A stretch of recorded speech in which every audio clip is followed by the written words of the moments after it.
அனைவருக்கும் வணக்கம். இன்னிசை வேந்தர்கள் நிகழ்ச்சியின் 8வது பகுதிக்கு உங்களை அன்போடு வரவேற்கிறேன். இந்த நிகழ்ச்சியில் இசையமைப்பாளர் சங்கர் கணேஷ் அவர்களை பற்றி நம்ம பார்த்துட்டு வரோம். சங்கர் கணேஷ் பல இனிய பாடல்களை கொடுத்துருக்காங்க.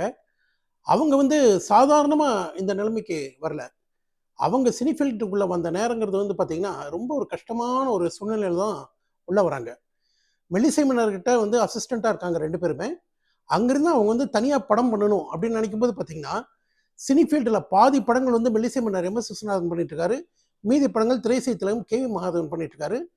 கொஞ்ச நெஞ்ச படங்கள் தான் இருக்கு. அந்த கொஞ்ச நெஞ்ச படங்களுக்கும் கடுமையான போட்டி. டி.ஜி. லிங்கப்பா, டி.ஆர். பாப்பா, டி.கே. ராமமூர்த்தி, வி. குமார், இப்படி ஏகப்பட்ட போட்டி. இந்த கடுமையான போட்டியில தான் துணிஞ்சு மெல்லிசை மன்னர் எம்.எஸ். விஸ்வநாதன் விட்டு வெளியே வந்து சொந்தமாக படம் பண்ணணும் அப்படின்னு பண்ணி பல அவமானங்களை சந்திச்சு அதுக்கப்புறம் படிப்படியாக முன்னேறி இந்த இடத்துக்கு வந்திருக்காங்க. இந்த நிகழ்ச்சியில் சங்கர் கணேஷ் இசையமைத்த படங்களில் இருக்கக்கூடிய பாடல்களை நம்ம கடந்த 7 பகுதியில் பார்த்துட்டு இருந்தோம். அதனுடைய தொடர்ச்சி தான் இந்த பகுதி. இந்த நிகழ்ச்சிக்கு தொடர்ந்து ஆதரவு தரும் நல்ல உள்ளங்களுக்கு இந்த நேரத்தில் என் இதயம் கிடந்த நன்றியை தெரிவித்துக் கொள்கிறேன்.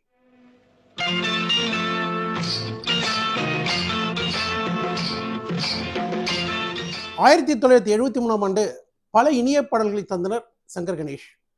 இதில் மறக்க முடியாத ஒரு பாடல் வீட்டுக்கு வந்த மருமகள் படத்தில் இடம்பெற்ற ஒரு பாடல்.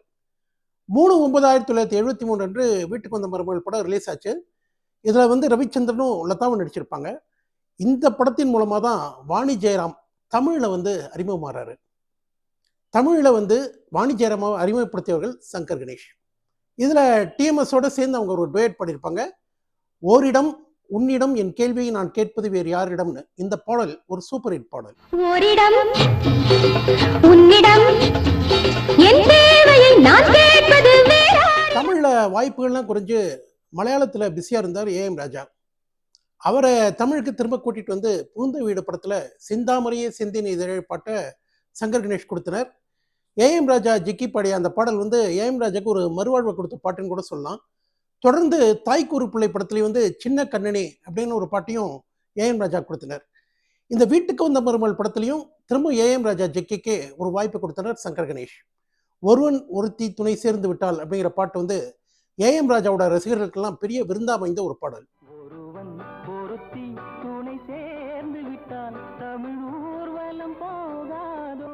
வீட்டுக்கு வந்த மருமகள் படம் நடிகை லதாவுக்கு 2வது படம்.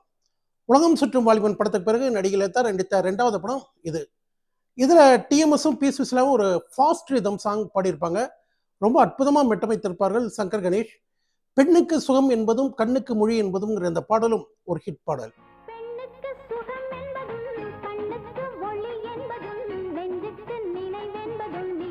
25/10/1973 அன்று வெளியான திரைப்படம் நத்தையில் முத்து.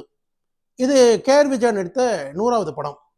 இதில் கவிஞர் வாலி ஒரு புரட்சிகரமான பாடல் ஒன்று எழுதியிருப்பார். நில்லப்பா கொஞ்சம் நில்லப்பா, நான் கேட்கும் கேள்விக்கு நீயாச்சும் சிந்திச்சு பதில் சொல்லப்பா, கொஞ்சம் சொல்லப்பான்னு ஒரு பாட்டு.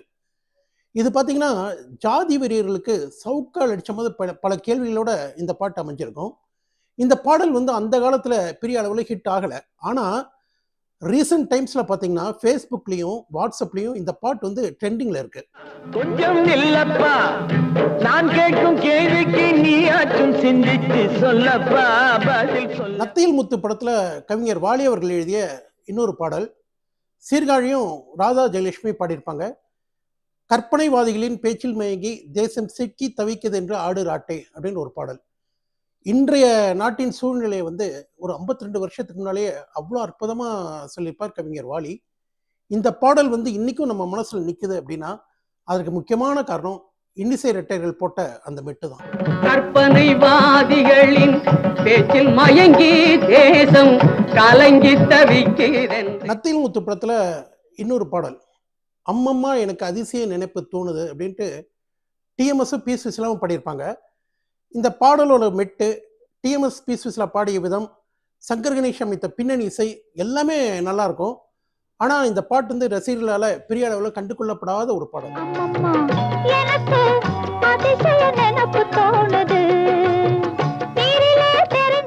7/9/73 அன்று வெளியான திரைப்படம் வாக்குறுதி. ஜெய்சங்கர், வெண்ணிராட நிர்மலா நடித்த இந்த படத்தில் ஒரு அற்புதமான டூயட்டை டிஎம்எஸ் சுசிலாவுக்கு கொடுத்திருப்பார்கள் ரெட்டையர்கள். கண்ணே தேடி வந்தது யோகம் ஓடி வந்தது மேகம், இது வந்து ஒரு சூப்பர் ஹிட் பாடல். கண்ணே தேடி வந்தது யோகம், ஓடி வந்தது வேகம். 1974 சங்கர் கணேஷ் இசையமைத்த திரைப்படங்களின் எண்ணிக்கை 8. 8/3/1974 அன்று வெளியான திரைப்படம் கை நிறைய காசு. இந்த படத்தில் வந்து ஹீரோ நாகேஷ். இதில் டைட்டில் சாங்கை வந்து கணேஷ் பாடியிருப்பார். கை நிறைய காசு, பை நிறைய நோட்டு, வெளுத்துக்கட்டு ராஜா அப்படின்னு ஒரு பாட்டு. இந்த பாடல் மூலம் பின்னணி பாடகராகவும் மாறினார் சங்கர் கணேஷ்.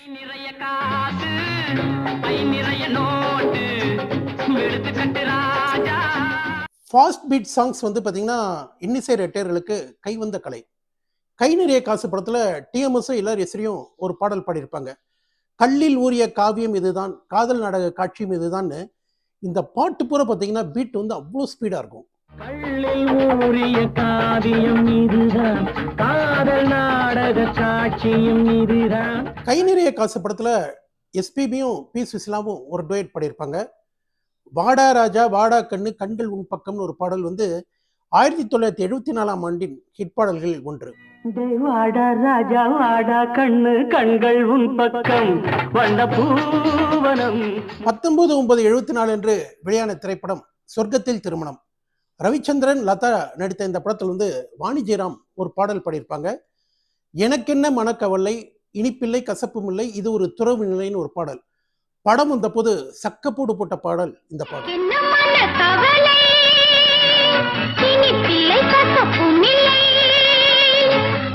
27/4/1974 வெளியான திரைப்படம் டாக்டர் அம்மா. மஞ்சுளா, ஏவிஎம் ராஜன் நடித்த அந்த படத்தில் பி சுசிலா பாடிய பாடல் கண்ணருகே வெள்ளி நிலா கையருகே வண்ணப்புறா. இந்த பாடலும் ஹிட் ஆகி டெய்லி நேயர் விருப்பத்தில் ஒலித்த பாடல் இந்த பாடல்.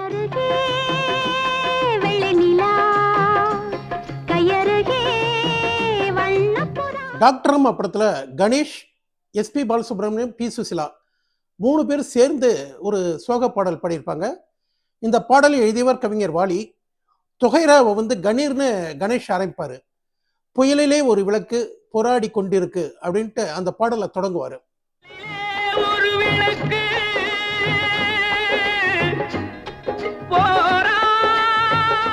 கணேஷ் வந்து தொகைராவை வந்து ஹை பிச்சில் பாடுவார். ஹை பிச்சில் பாடி முடிச்சோடனே எஸ்பிபி ஆரம்பிப்பார். கண்கள் மலரட்டுமே என் கண்மணி சிரிக்கட்டுமே. கண்கள் மலரட்டுமே என் கண்மணி சிரிக்கட்டும். எஸ்பிபி குரல்ல தான் எவ்வளவு ஏக்கம், எவ்வளவு சோகம் இந்த பாட்டை அனுபவிச்சு பாடியிருப்பார். நான் பார்த்த பிள்ளை என்னை பார்க்க வேண்டும், நான் பார்த்த பிள்ளை மலரட்டுமே என் கண்மணி சிரிக்கட்டும். சங்கர் கணேஷ் வாழ்க்கையில மறக்க முடியாத ஒரு படம் 1974 ரிலீஸ் ஆச்சு.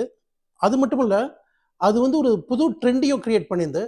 அது என்ன அப்படிங்கிறத நாளைய பதிவுல பார்க்கலாம். நன்றி, வணக்கம்.